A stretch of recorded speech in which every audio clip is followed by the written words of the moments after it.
আমাকে ঠকানোর অপরাধে একদিন তুমি নিজেও ঠকে যাবে।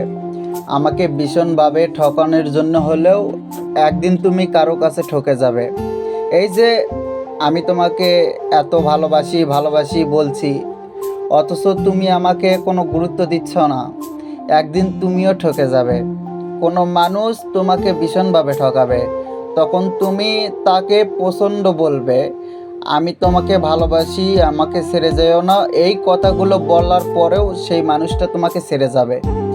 তুমি সেটা মিলে নিও, একদিন তোমার সাথে সেমটাই ঘটবে যেটা আজকে আমার সাথে হচ্ছে। সময় কখনো এক থাকে না।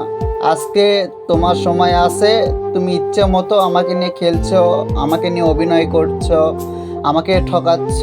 একটা সময় দেখতে পারবে কোনো এক মানুষ তোমাকে নিয়ে খেলবে, তোমাকে নিয়ে অভিনয় করবে, তোমাকে ভালোবাসবে না, তোমাকে ভালোবাসার বিনিময়ে অবহেলা করবে। যতটুক কষ্ট তুমি আমাকে দিচ্ছ, একটা সময় পর ততটুক কষ্টই তুমি ফেরত পাবে। কারণ তুমি কাউকে কষ্ট দিবে আর বিপরীতে নিজেকে ভালো রাখবে, এমনটা কখনো হয়নি আর কখনো হবেও না। কোনো মানুষ এই কাজটা করেছে, একটা বিবেককে কষ্ট দিয়েছে, একটা মানুষের মনটাকে কষ্ট দিয়েছে। সেই মানুষটা মনটাকে অনেকটাই ভালো রেখেছে। এখন সেই মানুষটা হয়তো সেগুলো ভুলে গেছে, কিন্তু তুমি এমন একটা দিন আসবে, তুমি ভিতরে কান্না করবে। তুমি সেই ব্যথাগুলো, কষ্টগুলো কাউকে বলে বোঝাতে পারবে না।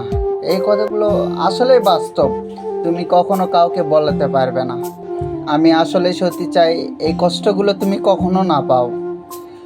কখনো তোমার জীবনে এই ভুল মানুষগুলো আসুক, এই কষ্টের মূল্য কখনো কেউ নিতে পারবে না। আমি হয়তো সহ্য করে নিয়েছি, সমাজের মাঝ থেকে নিজেকে মেনে নিয়েছি, কিন্তু তোমাদের মতো মানুষগুলো কখনোই মানতে পারবে না।